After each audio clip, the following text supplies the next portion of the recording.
Boa tarde. Bem-vindos à aula aberta sobre o papel das denúncias no reforço da cultura ética das organizações, realizado no âmbito da segunda edição do curso executivo Ética Compliance Whistleblower nas organizações. Eu vou pedir aos meus colegas que vão partilhar esta aula para abrirem a câmara.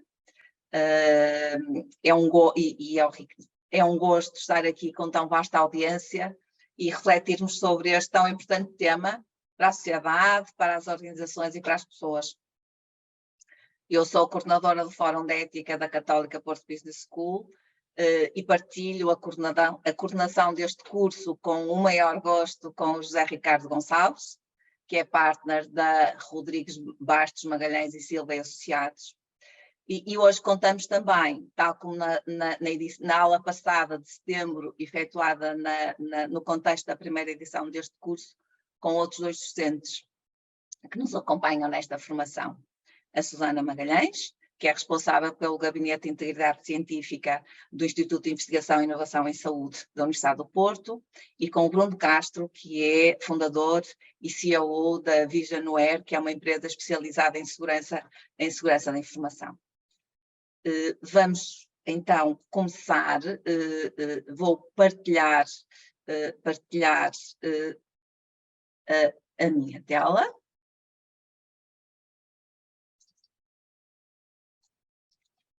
Que não estava no sítio. Aqui. E portanto, esta aula. Houve aqui um problema, eu saí daqui, não foi? Houve aqui, eu saí, porque aqui disse que eu saí inesperadamente da tela e, portanto, aconteceu aqui qualquer coisa nos sistemas de informação. Penso que já cá estou outra vez, verdade? Já cá estou. E, portanto, vou agora, então, depois desta entrada e saída inesperada, dizer o que é que nós vamos abordar nesta aula. E, portanto, nós vamos fazer aqui uma reflexão entre os nossos quatro docentes para lançar pistas para a reflexão sobre o real papel da denúncia no reforço da cultura ética da organização. Vamos também responder a questões ou inquietações da audiência, portanto, convidava-vos já a todos para irem, enfim, colocando algumas questões, se quiserem, para que depois nós possamos ir respondendo ou no final. E depois, no fim desta nossa reflexão entre os quatro e uma reflexão um pouco mais alargada com a audiência, vou apresentar em síntese, muito rapidamente, o curso executivo, enfim, as grandes componentes deste curso executivo. Para enquadrar qual é o nosso pensamento sobre esta área de ética e compliance, portanto, nós achamos que é absolutamente crucial reforçar o diálogo entre estas duas áreas e por isso criamos este curso. Eu e a Susana falamos sempre no papel das denúncias na perspectiva da ética. O José Ricardo e o Bruno Castro farão as suas intervenções na perspectiva da compliance, ainda que, claramente, entraremos todos em diálogo, porque assim precisamos de o fazer. Desculpem que eu tinha o telemóvel com som. Nós também achamos que há um conjunto de fatores-chave na gestão de conflitos e esses fatores-chave são, não por esta ordem necessariamente, a confiança, o anonimato e a confidencialidade, o seguimento do canal, a segurança e a cibersegurança e a não retaliação. E por isso nós vamos, ao longo deste diálogo, desta aula, desta conversa, vamos falar destes temas que são os temas que achamos que podem ser mais importantes, isto sempre para, na perspectiva de criarmos canais, espaços seguros para podermos refletir sobre todos estes temas. Com muitos de vós que estão aqui a ouvir-nos provavelmente já viram este slide, mas é muito importante nós começarmos por dizer e clarificar que as áreas de ética e compliance são complementares e se reforçam, como eu acabei de dizer, mas que há diferenças claras e essas diferenças devem ser comunicadas internamente para se poder reforçar esta cultura ética.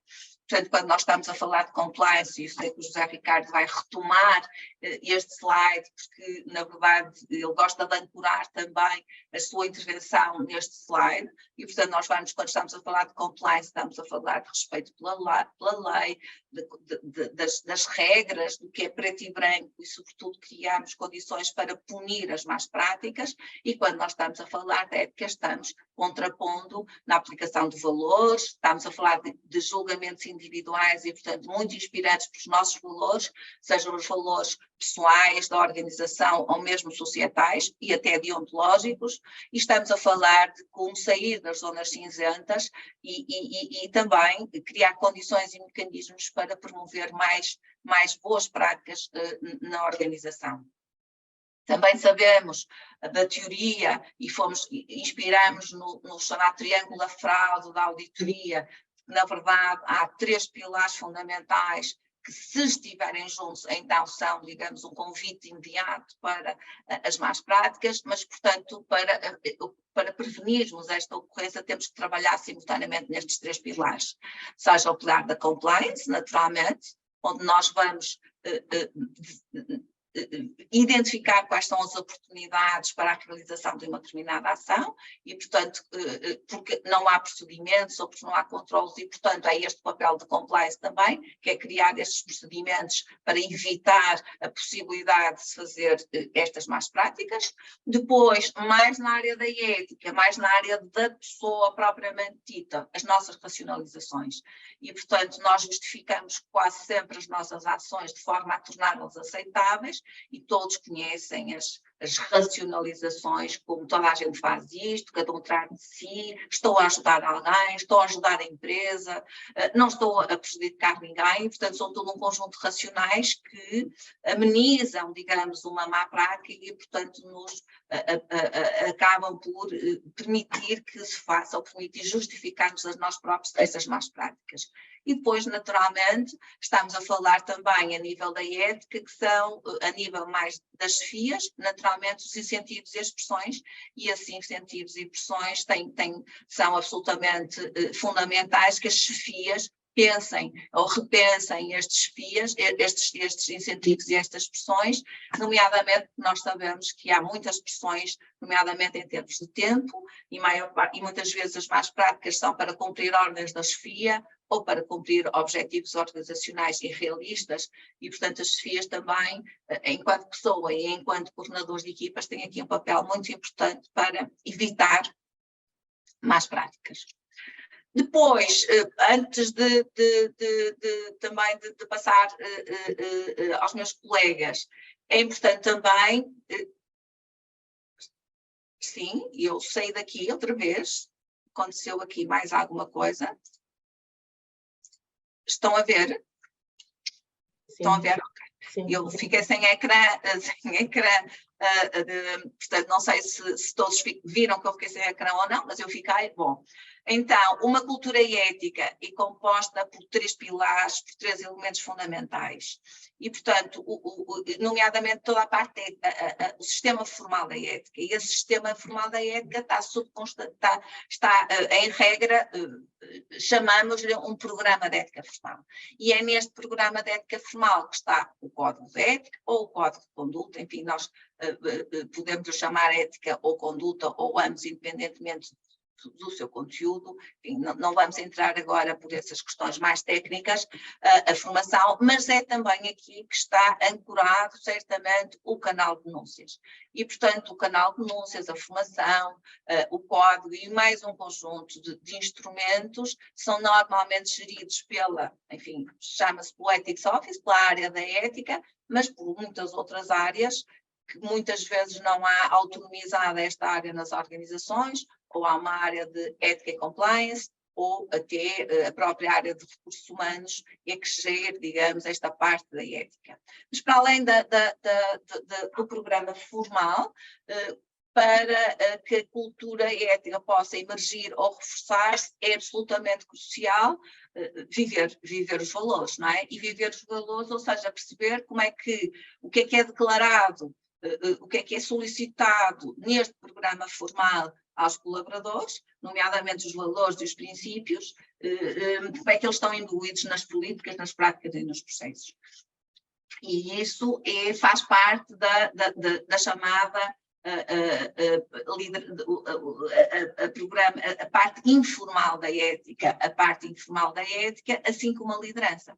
E, portanto, a liderança também vai alimentar, reforçar e sobrepor-se quer ao programa de ética, quer aos valores de ética, e, portanto, naturalmente, aqui a exemplaridade, quer das chefias de topo, a nível entre elas, e, portanto, como diz aqui, o tom at the top, mas também de passar de cima para baixo, portanto, entre as chefias de topo, mas também na hierarquia, e, sobretudo, também aqui um papel muito, muito importante das chefias intermédias, que têm aqui, que se lidam diretamente com as equipas, e, portanto, nós, para trabalharmos e reforçarmos a cultura ética, que temos que trabalhar simultaneamente nestes pilares.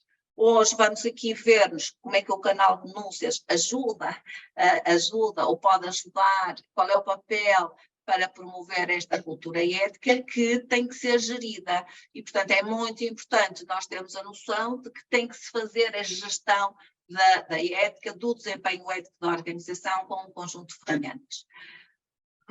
Muito rapidamente, só para depois os meus colegas poderem vir aqui ancorar-se nisto, recordo alguns dados do estudo Ethics at Work, nomeadamente quais são os tipos de más condutas observadas.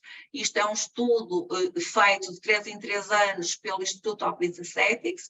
Portugal faz parte desde 2018, portanto temos já dados comparativos e, como podem verificar, na verdade, as más condutas observadas sobre fraude, sobre corrupção e suborno, são mais baixas. E, portanto, na verdade, e vamos já ver porquê, tentar perceber porquê, provavelmente porque, e a Susana vai falar disso, provavelmente podemos não ter também saber o que é que significam estas palavras ou estes comportamentos muitas vezes, mas muitas das condutas observadas são na área do abuso de autoridade, do assédio, e da utilização indevida ou violação de dados de privacidade.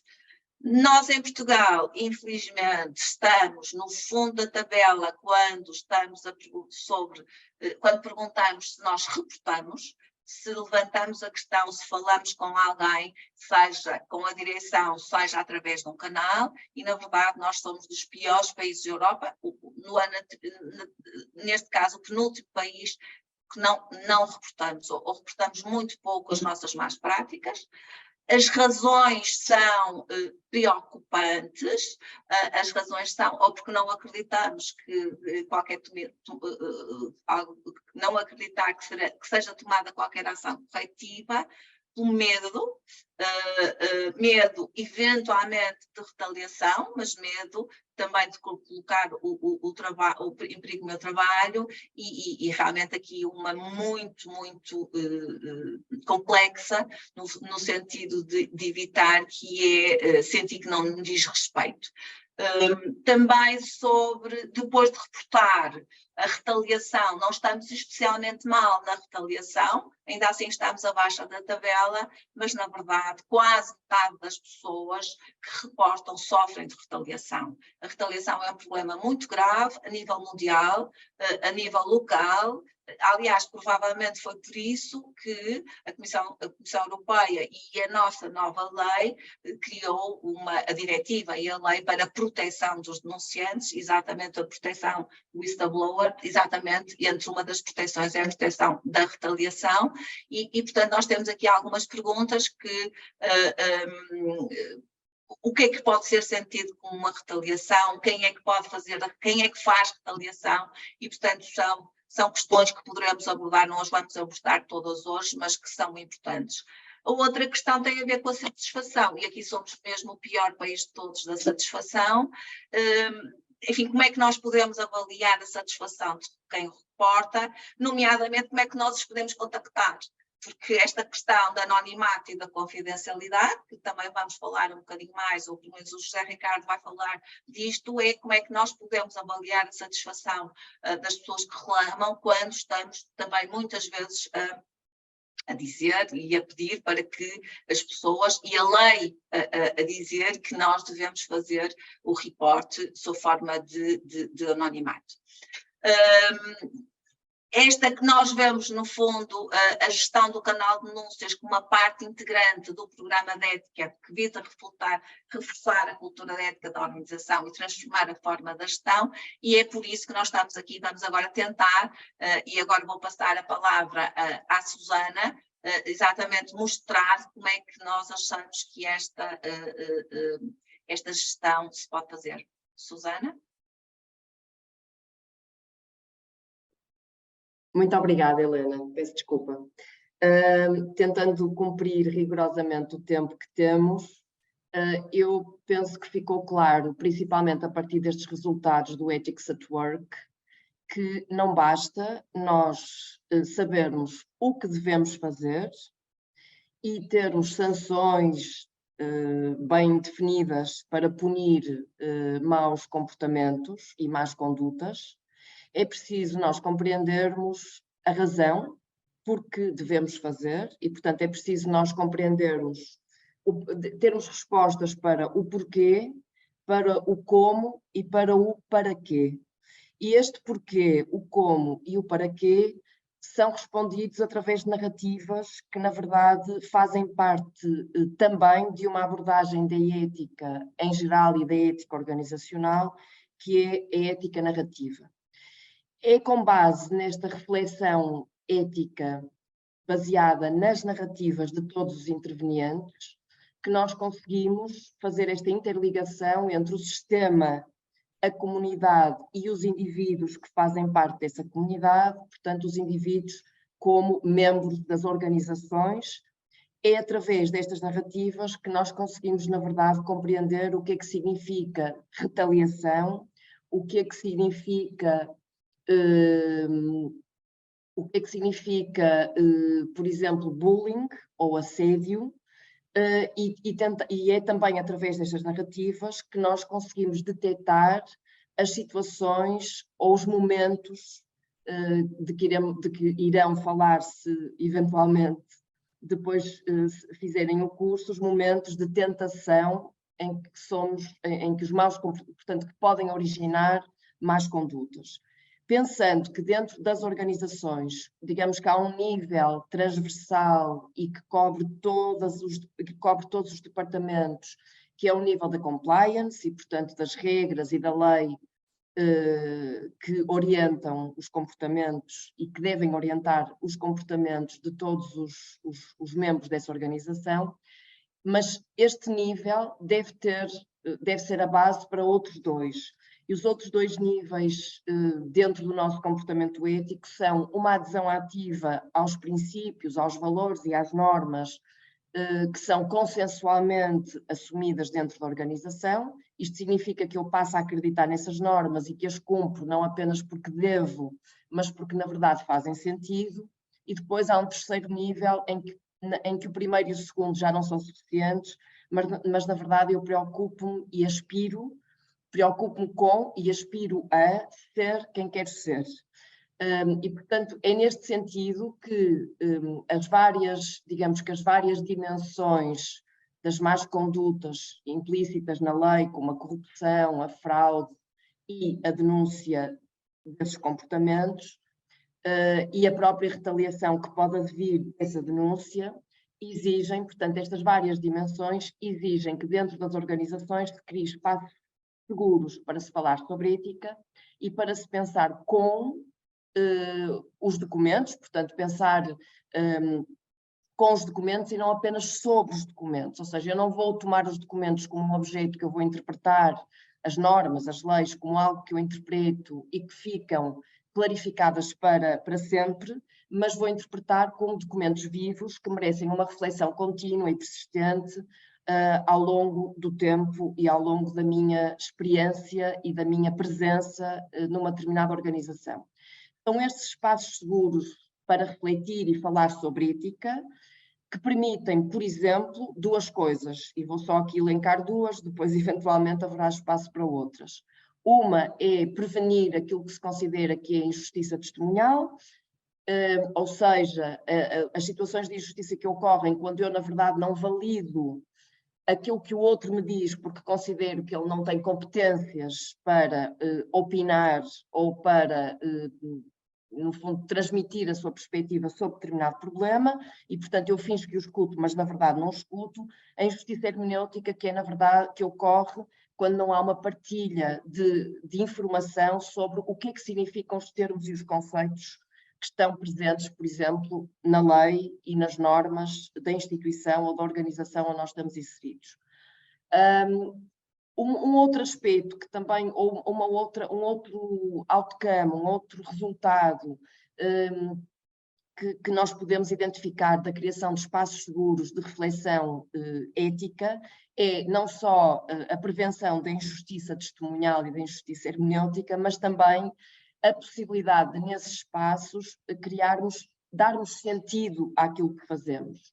E, na verdade, esse dar sentido é o que motiva cada um de nós a fazermos melhor e a sermos melhor no exercício da nossa profissão e, portanto, evitar situações que vão depois, eventualmente, ter de ser sinalizadas através dos canais de denúncia. É este sentido que nós, na verdade, precisamos para viver em geral, mas que também precisamos para trabalhar com qualidade, que é possível de construir, ou pelo menos de consolidar, através das narrativas de cada um dos intervenientes nas organizações onde nós estamos inseridos. E é nestes espaços seguros de reflexão ética que nós vamos conseguir ouvir todos aqueles que fazem parte do processo de deliberação e do processo de tomada de decisão e, portanto, vamos dar voz a diferentes intervenientes e a diferentes elementos da organização, vamos enquadrar esta voz num determinado espaço, num determinado tempo, num determinado contexto e, portanto, vamos atender àquilo que é único e singular.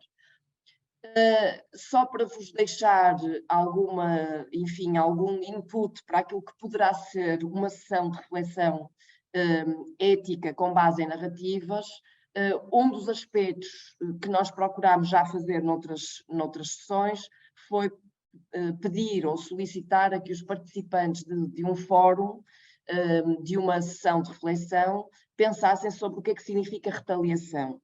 E esse pensar sobre o que é que significa retaliação e como é que a retaliação se manifesta nas suas diversas dimensões pode ser feito através de uma narrativa escrita, mas também pode ser feito através de imagens como um buraco negro, como uma prisão dentro da nossa cabeça e como um desagrilhoar ou um libertar daquilo que nos prende quando nós somos silenciados porque temos medo da retaliação. Pronto, e termino esta minha breve apresentação dizendo que é a narrativa, é a ética narrativa e a ética baseada na narrativa que permite, na verdade, que todas as questões éticas que vão sendo colocadas e que a lei da denúncia e da proteção do denunciante procura acautelar, são situações que devem ser sinalizadas que devem ser sinalizadas e não silenciadas, precisamente porque não há maior agonia do que nós trazermos uma história que precisa de ser contada e que não o é, por medo daquilo que pode resultar dessa narrativa e dessa sinalização. Muito obrigada.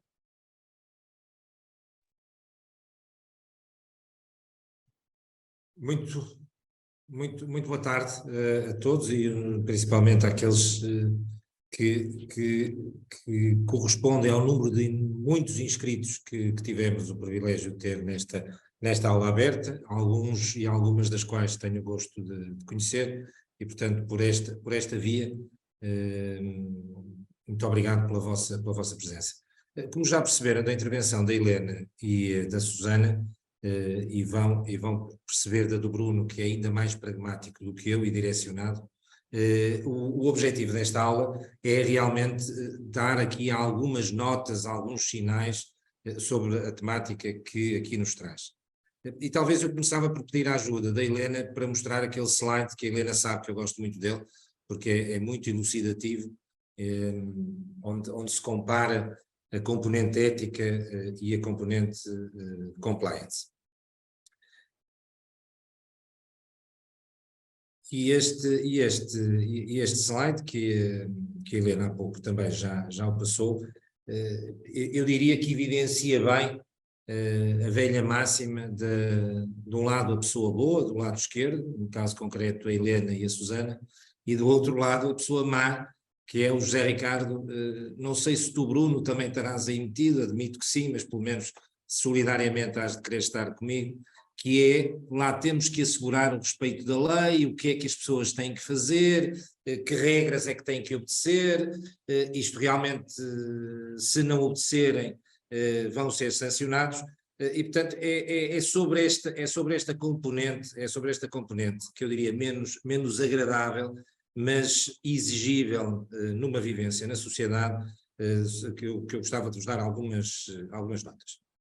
A primeira é que a denúncia e a formalização da denúncia, e concretamente a figura do denunciante, não é novidade.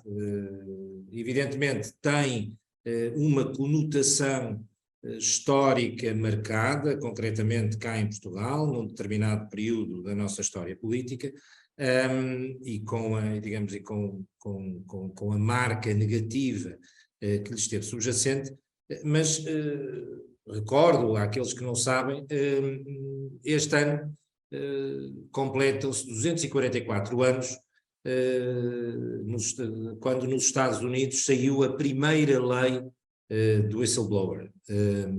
Tem uma história subjacente a uma rebelião de um conjunto de Marines, relativamente a quem os comandava, e concretamente desde julho de 21, no seguimento de uma moção aprovada unanimemente pelo Congresso norte-americano, o dia 30 de julho de 2021, ou a partir daí, o dia 30 de julho, passou a ser o Dia Nacional do Denunciante.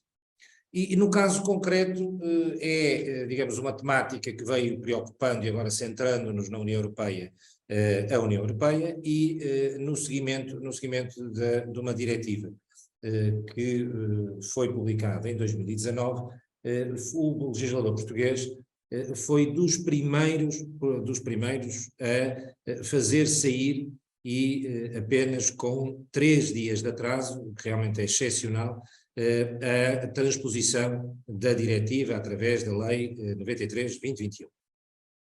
A diretiva tem uma definição muito abrangente do denunciante e de quem pode ser o denunciante, e é algo que também gostava de sublinhar. O denunciante pode ser desde o trabalhador, desde o administrador, desde o sócio, desde o prestador de serviço, desde o cliente, desde o familiar do trabalhador, desde aquele que nem sequer tenha sido trabalhador, bastar-se-á com o estatuto de candidato, etc, etc, etc, etc. E, portanto, o objetivo é realmente alargar ao máximo as pessoas, ou o tipo de pessoas que podem apresentar denúncias. Os canais de denúncias têm algumas características, eu vou destacar apenas, atendendo à limitação de tempo, vou destacar algumas. Em primeiro lugar, e dentro da perspectiva da proteção do denunciante, o denunciante tem que estar seguro relativamente à denúncia que vai fazer. Tem que estar seguro quanto à confidencialidade da mesma, tem que estar seguro quanto à confiança no mecanismo de denúncia, portanto, saber a quem vai denunciar, qual é a função da pessoa que recebe a sua denúncia, confiante relativamente ao tratamento que vai ser dado a essa denúncia, isto é, que não exista apenas um mecanismo pro forma de denunciar e o destino será o caixote do lixo, bem pelo contrário, isso está também assegurado pela lei, as obrigações que são inerentes aos titulares dos canais de denúncia, designadamente de darem resposta em determinado período de tempo, a independência e a imparcialidade de quem recebe essas denúncias. Portanto, resumindo e concluindo, o denunciante tem que se sentir completamente à vontade, leia-se, sem qualquer constrangimento, para além do natural constrangimento que é o poder ser alvo de retaliação na apresentação de uma determinada denúncia. Eu, relativamente à questão da retaliação, já lá irei mais à frente. A composição dos canais de denúncia, designadamente os chamados canais de denúncia internos, pode ser variada, designadamente pode ser com a presença apenas de um responsável pelo canal de denúncias interno, ou pode ser, como concretamente em 2 casos em que eu sou consultor externo num caso e o responsável pelo canal de denúncia do outro, chamado canal de denúncia híbrido. Isto é, num caso concreto as denúncias são diretamente dirigidas a mim, na qualidade de advogado, e noutro caso sou o consultor jurídico, presto assessoria ao canal de denúncia da organização em causa. Uma nota também relevante quanto, como está exibido no próximo slide, quanto à denúncia anónima e à problemática inerente à denúncia anónima. Em primeiro lugar, o legislador português, concretamente, foi muito claro, permitindo a denúncia anónima, aliás, no seguimento do que também já estava previsto na diretiva, e prevê a denúncia anónima em qualquer um dos casos, seja em caso de canal de denúncia interno ou externo. É evidente que esse anonimato deve ser permitido, mas há uma questão que eu costumo apelidar, talvez de forma um bocado abrutalhada, mas parece-me impressiva, que é anonimato não significa desresponsabilização do denunciante, no sentido de o canal de denúncia servir de vazadouro para toda e qualquer denúncia, designadamente denúncia falsa ou não suportada em factos ou circunstâncias concretas da vida.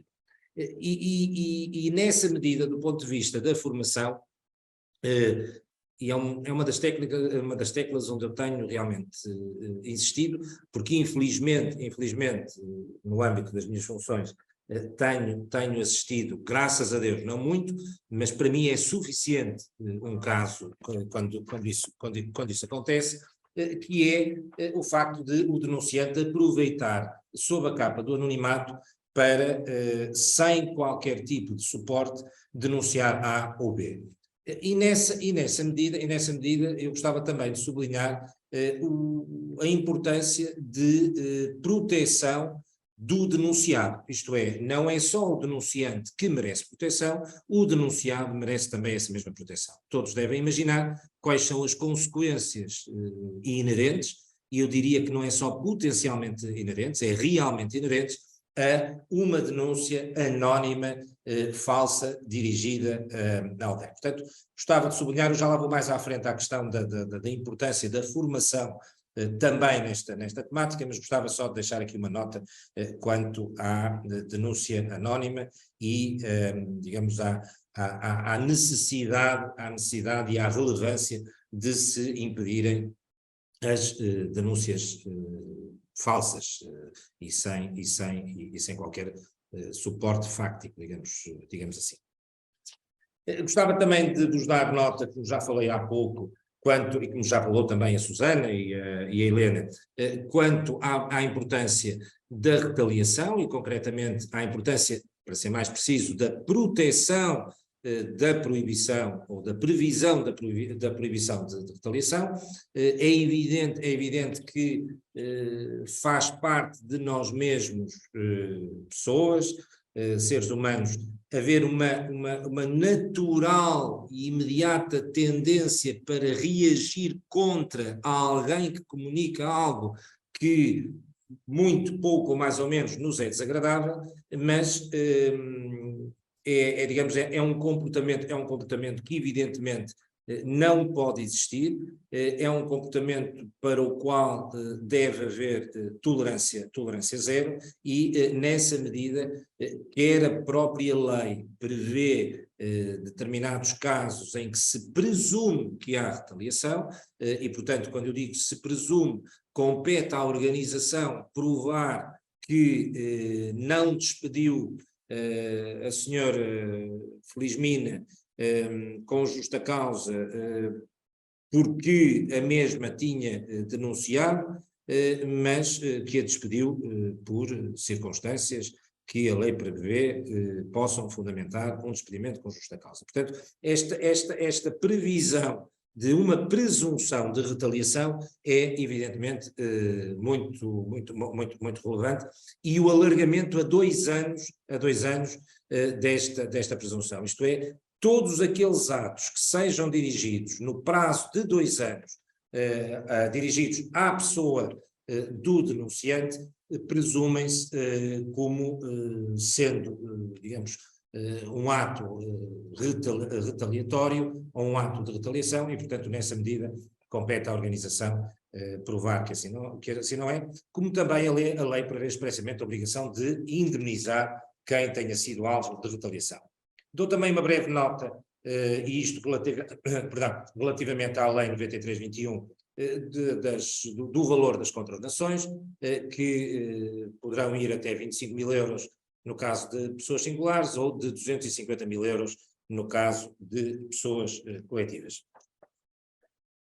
É objetivo também desta aula aberta e será temática, evidentemente, aprofundada no curso segundo que vamos fazer em março, a entrada em vigor do regime geral de prevenção da corrupção, entrará em vigor em junho de 22 e muito concretamente a quem é que o mesmo se aplica e a partir de quando é que o regime sancionatório entra em vigor. Deixava já nota-se que se aplica a empresas com mais de 50 trabalhadores, isto por um lado, e por outro o regime sancionatório entrará em vigor em junho de 23 para as empresas com 250 ou mais trabalhadores e só em junho de 24 para as empresas com 50 a 249 trabalhadores. Foi esta a opção que o legislador entendeu que, digamos, as pequenas e médias empresas precisariam de mais tempo para se poderem adaptar às obrigações decorrentes do regime geral de prevenção da corrupção, que aliás surge como uma das medidas previstas na Estratégia Nacional de Combate à Corrupção 2024, que o Governo entendeu no ano de 2020 fazer publicar, enunciando um conjunto de medidas, algumas delas já implementadas e outras em via de implementação. No caso concreto, estão em causa essencialmente os denominados crimes de colarinho branco, e desde a corrupção, o recebimento e oferta de vantagens indevidas ou indevidas de vantagem, peculato, tráfico de influência, e depois branqueamento, prevaricação, abuso de poder e por aí fora. Portanto, a incidência é essencialmente neste tipo de crimes. As organizações passam a estar obrigadas à implementação de um programa normativo, foi, digamos, a denominação que o legislador português entendeu adotar para as denominadas regras de compliance e, portanto, em português passa a ser denominado Programa de Cumprimento Normativo, e esse Programa de Cumprimento Normativo assenta essencialmente em 4 pilares. A elaboração de um plano de prevenção dos riscos de corrupção, primeira questão, a implementação de um código de conduta, a implementação também do programa de formação e a criação de um canal de denúncias. Relativamente ao plano de prevenção, ele implica a identificação e análise e classificação dos riscos, portanto as empresas ou as organizações passarão a estar obrigadas a criar nesse plano, digamos, quais são os fatores de risco da respectiva atividade. É evidente que a atividade de construção civil tem um determinado tipo de riscos relacionados com a prática de atos corruptivos ou infrações conexas, diferente de outros setores de atividade. Que fique bem claro que os destinatários não são apenas as empresas na área industrial, portanto, abrange todo e qualquer tipo de empresa, industrial, comércio, prestação de serviços, agrícola, portanto, é transversal, não fica a ideia que só alguns é que estão obrigados a implementar esse programa normativo. Segue-se depois o Código de Conduta, algo que já muitas empresas, mesmo antes digamos, da entrada em vigor e do início da necessidade de cumprimento destas obrigações, têm implementados, e portanto é nesse Código de Conduta, e a minha experiência o que me diz é que as organizações, aquelas que os têm, vêm agora, digamos, o objetivo é atualizar esses mesmos códigos de conduta, fazendo neles verter referências específicas à forma de prevenção destes tipos de crime em causa, de corrupção e as chamadas infrações conexas. Segue-se depois também, como vos disse, o chamado programa de formação, sendo que na minha perspectiva, um elemento de muita relevância para a implementação, digamos, destas regras inerentes ao Regulamento Geral de Prevenção da Corrupção, como também relativamente às regras previstas única e exclusivamente para a implementação do canal de denúncia. Como eu costumo dizer, estar no papel as regras que estão previstas num programa normativo é evidentemente não suficiente para a sua concretização e o seu acolhimento. E, portanto, a componente formativa, a componente de partilha de experiências multiculturais, porque evidentemente nós latinos temos uma determinada perspectiva relativamente àquilo que devem ser os comportamentos destinados a prevenir e à forma como nos posicionamos contra eles.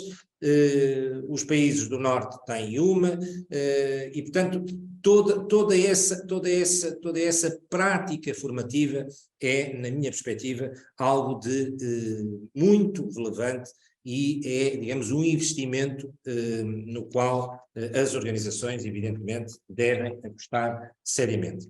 Por último, uma breve nota, ou por último não, por antepenúltimo, uma breve nota relativamente ao responsável pelo cumprimento do programa normativo. É alguém que deve ser escolhido pela empresa, é alguém que deve garantir independência e autonomia decisória, e é alguém a quem a empresa deve disponibilizar os meios e a informação necessária para o desempenho das suas funções.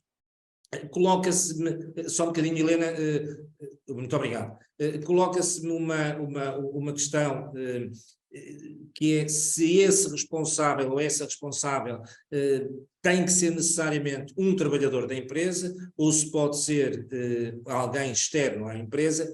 Aparentemente o legislador pretende que seja um trabalhador da empresa, quando diz na lei que é um elemento da direção superior ou equiparado. Eu diria que é uma das muitas questões que o chamado MENAC, que é um Mecanismo Nacional de Prevenção da Corrupção, há pouco tempo criado, e que é o órgão fiscalizador e inspectivo quanto ao cumprimento do regime geral da prevenção de corrupção, bem como ao regime dos canais de denúncia, vai ter como tarefa prestar também esse tipo de esclarecimento. Eu não falei no canal de denúncia. O canal de denúncia evidentemente é o mesmo canal de denúncia e, portanto, aqui não há nenhuma especificidade que o regulamento tenha trazido relativamente ao canal de denúncia introduzido pela Lei 93/2021. Uma nota final, tal como aconteceu anteriormente quanto aos canais de denúncia, só para vos elucidar quanto ao regime sancionatório. Com alguma surpresa, constata-se que o valor das coimas é substancialmente inferior da violação das regras previstas para o canal de denúncia, e a título exemplificativo recordo que no caso do canal de denúncia, a contratação muito grave, o valor da coima ia ou vai até 250 mil euros, neste caso concreto vai apenas, digo eu, entre aspas, até 45 mil euros. Eram estas notas. Não consegui ser tão breve quanto a Helena e a Susana, peço-vos desculpa, mas eram estas notas, apesar de tudo telegráficas, que gostava de partilhar convosco. Muito obrigado. Obrigada, José Ricardo. E agora temos o Bruno, que nos vai falar sobre segurança e cibersegurança em particular, que, como disse no início, é o responsável da Visionware, que é uma empresa de segurança. Bruno? Muito obrigado, Helena. Antes de mais, vou aproveitar para agradecer a Helena e ao Ricardo que me convidaram para a segunda edição deste curso. E para mim não deixa de ser um desafio, porque realmente não é a minha audiência típica e, portanto, estou aqui numa zona fora de conforto, portanto, é sempre um desafio. Portanto, muito obrigado, porque é sempre bom ter aqui alguns desafios, aquilo que para nós é mais ou menos a zona de conforto. Só que uma nota de rodapé aqui ao Zé Ricardo, que eu realmente estou claramente do lado de compliance, mas cada vez que ouço falar a Susana e a Helena, começo a ter aqui um drive tendencial para a área de compliance, portanto, para a área de ética, portanto, um dia destes mudo. Vamos ver, eu não estou contra a apresentação, certo? Não, eu quero que partilhe ou quero que partilhe o seu? Sim. É só Quer que eu partilhe? Sim. Claro. Eu vou então partilhar eu. Entretanto, eu vou já dar aqui umas notas em rodapé, portanto, e tem sido um tema recorrente sobre Está agora. Sim. Eu penso que tenho controle já.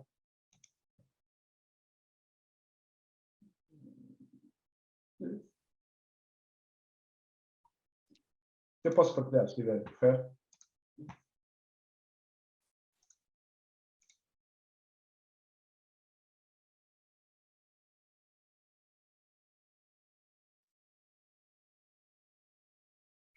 Portanto, se vou dar aqui umas notas. Houve aqui um problema meu outra vez, há pouco eu saí, mas agora já estão todos a ver, certo? Sim, já estão a ver? Obrigada, desculpem. É só por... Exatamente, perfeito. Portanto, eu pedi só que eu avançasse um slide, por favor. Exatamente. Portanto, rapidamente, até para não explicar muito esta apresentação. Isto em si mais ou menos o tema agora da moda naquilo que respeita ao canal de denúncia, portanto, e o mercado está realmente a explodir nesta área, portanto vai haver cada vez mais ofertas completamente dispares, quer em termos de valores, quer em termos de funcionalidades, e portanto diria que os próximos passos nesta área vai ser sermos capazes de escolher a solução adequada, não rebentando o budget e simultaneamente sendo capaz de garantir o que é realmente obrigatório e relevante para cumprir a lei. Portanto, e isso não vai ser totalmente fácil, porque tem aparecido imensas soluções no mercado e diria que todos nós estamos a sentir isso, portanto, será o grande passo. Resumidamente, eu vou-me focar naquilo que são as funcionalidades que são realmente obrigatórias e é nisso que se estão depois focar quando forem fazer o processo de procurement para uma solução destas. Depois haverá aqui outros flavors que irão aparecer entretanto, mas isto é que é realmente importante e poderá ser quase uma espécie de checklist no processo de procurement e de avaliação das funcionalidades técnicas no canal de denúncia. Portanto, o ser capaz de receber, processar, gerir e controlar processos individualizados de denúncia, óbvio. O follow-up de denúncias, muito importante, sermos capazes de associar timings, prazos, a todo o workflow que vem desde que é criado uma denúncia até o ponto em que ela é concluída ou fechada. Portanto, há timings que são associados a cada momento. É importante que o canal de denúncias, como no software, seja ele as a service, ou seja on-premises, seja capaz de fazer este tipo de tagging, timestamps, de momentos temporais em todo o workflow do processo de denúncia. seja simplesmente capaz de estabelecer um canal de comunicação simples, direto, com o denunciante, caso ele o entenda que quer. A conservação das denúncias é óbvio, portanto temos de ser capazes de fazer aqui a garantia de armazenamento, até para histórico, e poder até depois fazer análises para trás no tempo, de todos os processos de denúncia que existiram no tempo. Portanto, este armazenamento é muito importante, e a sua conservação. Em paralelo, seja isso no momento presente, seja para trás no tempo, a capacidade de nós sermos capazes de extrair informação de análise, seja depois o reporting para as autoridades de controle ou outras que venham a pedir, seja para o próprio processo interno de avaliação de como é que estamos a sentir este processo de canal de denúncias para fora e para dentro. Portanto, o reporting e a extração de dados, e trabalhá-lo de forma matemática, e depois que daí dê alguns indicadores, KPIs que sejam relevantes para um processo interno de avaliação, de nossa autoavaliação como organização, é importante. E será cada vez mais importante para o reporting junto das autoridades. Diria que vai ser também uma das áreas que será cada vez mais depois exigido, as autoridades de controle serem capazes de pedir reporting estático que vem do canal de denúncia, do software do canal de denúncia. O compliance RGPD, no respeito à privacidade, sem dúvida, ser user-friendly. Temos visto soluções altamente complexas que não são nada user-friendly para quem faz a denúncia. Portanto, em termos práticos, o que isso depois reverte é a não vontade de fazer uma denúncia porque é complexo de fazer, e às vezes até depois, por ser tão complexo, tira alguma confiança da parte de quem faz a denúncia. A capacidade de denúncias escritas ou orais, auditável internamente e pelas entidades que assim o possam fazer. E, por fim, seguro. Eu pus aqui seguro como último ponto, porque tipicamente é isso depois que nos vem bater à porta, portanto, garantindo todas estas features técnicas que essencialmente são fáceis de concretizar em termos de software. Portanto, e o que temos visto, até em termos de evolução das várias soluções que há no mercado, sejam elas open source, sejam elas proprietárias, elas têm vindo a cumprir de base standard, estas funcionalidades técnicas. Depois haverá outras funcionalidades que advêm por cima disto, que não sendo obrigatórias podem ser interessantes. Nós chamamos o nice to have. Mas o que tem sido para nós muito e cada vez mais relevante é que a solução, estando ela disponível para toda a internet, é importante relembrar isto, e volto a referir, seja isto como um serviço na cloud, seja isto como um serviço que é disponibilizado pela infraestrutura interna da organização para o exterior, tem que ser seguro. E porquê que tem que ser seguro? Porque isto é sensível. Porque sendo esta solução e toda a informação está agregada a um canal de denúncias, por si só já é muito sensível, tipicamente confidencial, mas muito sensível o teor que está dentro deste canal de denúncia, o facto de estar exposto para toda a internet. E, portanto, será claramente, e já o é, um alvo muito apetecível pela comunidade de cibercrime, na ótica de angariar informação privada de uma organização, ser capaz de fazer um processo de intrusão e roubar esta informação e depois vendê-la, revendê-la ou publicá-la. E, portanto, diria que isto tem sido uma das nossas grandes preocupações à medida que têm sido implementados canais de denúncia, sermos capazes de auditá-los em termos de segurança continuamente.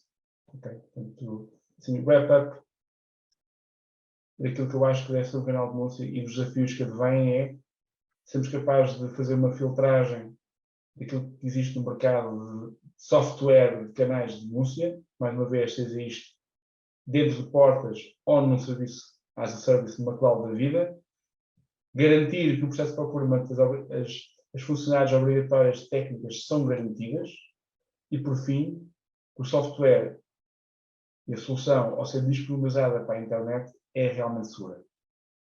Okay? Então, e por aqui. Por isso que estou dentro do meu tempo, portanto, se houver alguma coisa que...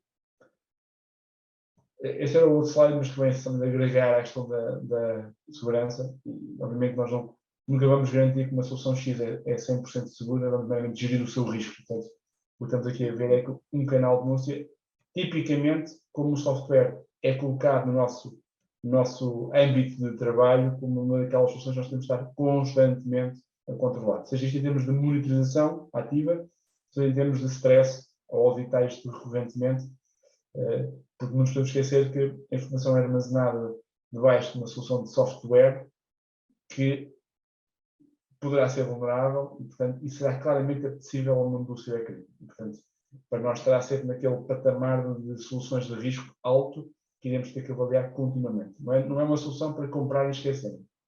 Okay? Obrigada, Bruno.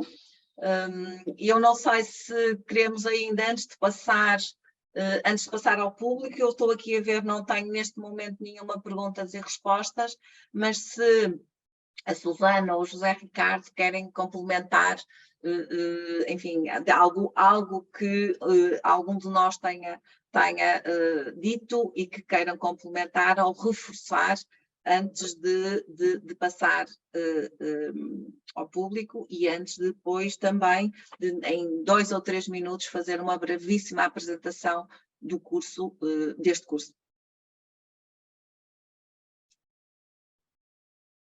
Se a Susana não pretender já intervir, eu só gostava de salientar dois pontos que me passaram. Um lembrei-me agora e o outro foi sob impulso do que dizia o Bruno há pouco. Podemos começar mesmo por aí. A denúncia pode ser feita por escrito ou oralmente. E, portanto, o que pode e tem que ser assegurada ao denunciante essa possibilidade. Isso significa que o que eu disse no início e que reforcei aqui, quero sublinhar, a forma de funcionamento e de acesso ao canal de denúncia, seja por via escrita, seja por via oral, tem que permitir a confiança do denunciante, não o inibir, ser fácil de apreender, ser fácil de comunicar, ter a certeza que quem o está a ouvir, ou quem o vai ler, é imparcial, digamos, gerirá de forma também imparcial, independente e autónoma a denúncia que lhe for feita. É a questão da denúncia verbal que eu gostava de dar nota. Segunda nota é o seguinte, quando há pouco lembrei que no canal de denúncias e concretamente no âmbito do Regime Geral de Prevenção de Corrupção, o Programa de Cumprimento Normativo se aplica a pessoas coletivas, eu não falei pessoas coletivas e por isso é que quero precisar, a organizações com mais de 50 ou mais trabalhadores, dou nota que é qualquer tipo de pessoa coletiva. Portanto, isto não é dirigido apenas às sociedades, sejam elas constituídas sob que forma forem, é dirigida às sociedades, é dirigida às associações, é dirigida e às cooperativas, portanto, todas aquelas entidades com personalidade jurídica, enunciei agora 3 concretamente, estão obrigadas à implementação do programa normativo. Muito obrigado, Helena, era só este acrescento que queria dar. Obrigada, José Ricardo. Eu vou então agora, antes de mais, vou partilhar rapidamente enfim, eu estou aqui, isto hoje não está a correr bem, vou partilhar aqui o slide, que estou aqui com algum problema técnico no meu computador, do nosso curso. E, portanto, nós 4 somos docentes e estivemos, como devem já ter reparado, a falar num destas 4 áreas. Portanto, o nosso curso Ética, Compliance e Whistleblowing nas organizações é composto por 4 áreas, Ética e Whistleblowing e a gestão da ética organizacional, onde sou eu e a Susana que damos, digamos, com mais ênfase esta temática. Depois a compliance, o whistleblowing, a gestão do canal de denúncias e o Regulamento Geral da Prevenção da Corrupção é dado, enfim, com mais ênfase pelo José Ricardo e pelo Bruno. E depois temos uma temática que é Ética e Compliance, a desejável aliança, que no fundo é feita, como já vamos ver, com todos e então também com convidados. Este curso tem a duração de 16 horas, ele é feito simultaneamente online, em formato online e em formato presencial. São 4 sessões, são 4 manhãs, das 9 às 11, e a última sessão tem, como já vamos ver de seguida, uma mesa redonda onde nós vamos falar desta componente final da Ética e Compliance, a desejável aliança, e tem almoço incluído, e isso está previsto para os dias 13, 14, 15 e 16, segunda à quinta de março. Esta sessão, esta última sessão, é uma sessão onde nós temos, em regra, esta é a segunda vez aqui um painel, como eles chamam, um painel de luxo, de pessoas que vêm partilhar connosco o que é que fazem nas suas organizações sobre como é que tratam os canais de denúncia. Na versão anterior, portanto, na primeira edição, nós tivemos os responsáveis da Superboc, da Ascendi, da Scoop e da Schmidt Elevadores, e agora temos o prazer de contar desta vez com Conceição Ferraz, com Francisco Marcos, com José Passinhas e com Paulo Cezanne, que são pessoas responsáveis, CEOs, e no caso da Conceição Ferraz, diretora do Gabinete da Auditoria, Qualidade e Gestão de Risco da Segurança Social, e fazemos questão que nestas mesas redondas tenhamos sempre uma diversidade muito grande de organizações, quer sejam elas públicas ou privadas, sejam elas de grandes ou pequenas empresas, sejam elas de qualquer atividade mais industrial ou mais na área de serviços, e também algumas organizações com uma componente internacional grande, para perceber como é que as organizações que têm, neste caso, que têm, enfim, filiais fora do país ou têm as empresas mais fora de Portugal, dentro ou fora da Comissão Europeia, como é que elas fazem esta gestão dos canais, com muitas vezes a gestão do grupo, de um canal, é também um tema, coisa aqui não abordamos, mas que é um tema muito importante. Portanto, desta vez vamos ter também aqui uma excelente mesa redonda, que teremos o gosto de partilhar com os nossos alunos. Na verdade, o que nós queremos com este programa é evitar más práticas, é implementar um conjunto de mecanismos de compliance que permitam evitar más práticas e cumprir a lei, mas também e, sobretudo, depois de garantir este cumprimento da legislação, reforçar práticas éticas na organização, e é essa, digamos, a essência deste programa. Nós temos também aqui connosco hoje a Isabel Barros, que é a nossa diretora executiva do curso, que poderá, eventualmente, dar aqui alguma, se tiverem dúvidas do ponto de vista mais técnico, poderão falar, no caso de se inscreverem, no caso de quererem saber mais informação técnica sobre o curso, será com a Isabel Barros. Obrigada, Isabel, por estar aqui também connosco. De qualquer questão do foro mais científico, será naturalmente, poderá ser comigo, e portanto deixamos aqui. Isabel, eu não consigo ver, nós não temos aqui acesso a perguntas e respostas do público em geral, não sei se a Isabel tem. De qualquer das formas, se nós tivermos perguntas, enfim, teremos o maior gosto depois em devolver ou tentar responder às questões que nos colocaram. Isabel, há alguma coisa que queira partilhar que eu não disse sobre a parte do programa? Não, penso que a professora disse tudo. A informação está toda disponível no site, inclusive aos meus contactos. Portanto, o curso enquadra-se na área de ética e sustentabilidade.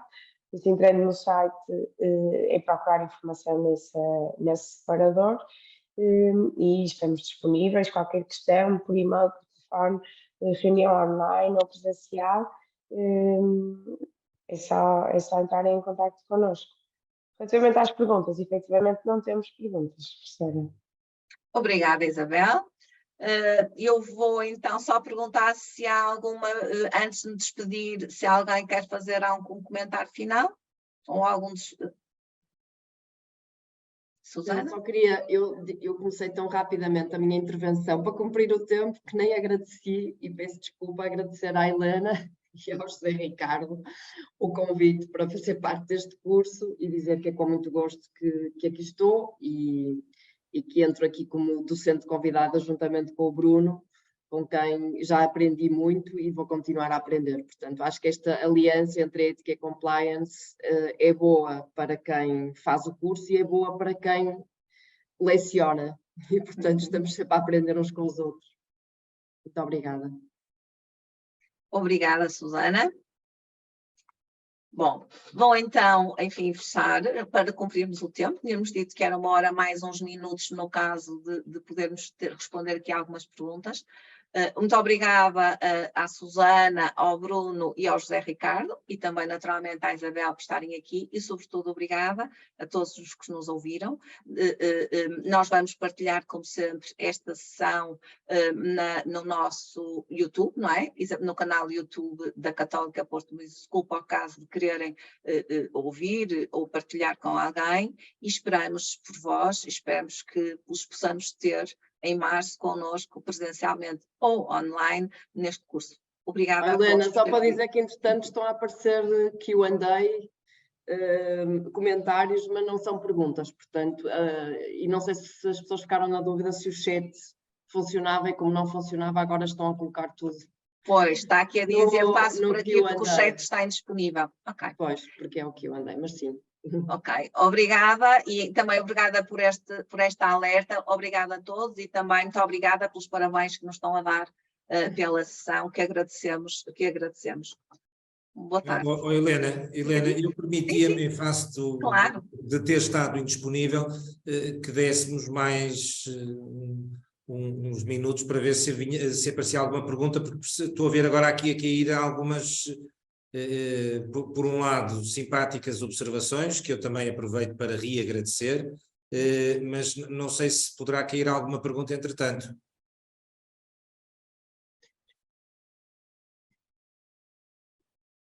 Não. Somos realmente os 4 sortudos, só vêm as pessoas, os participantes elogiar. Muito bem, sim senhora, muito obrigado da parte que toca. Bom.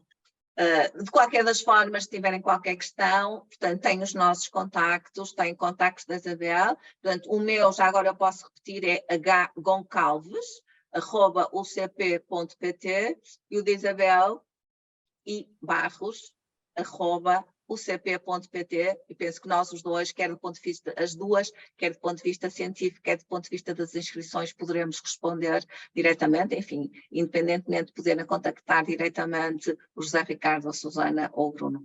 Muito obrigada a todos, vamos então terminar esta sessão. Boa tarde. Muito obrigado. E obrigado pela vossa presença. Obrigada. Obrigado. Obrigada. Boa tarde, obrigado.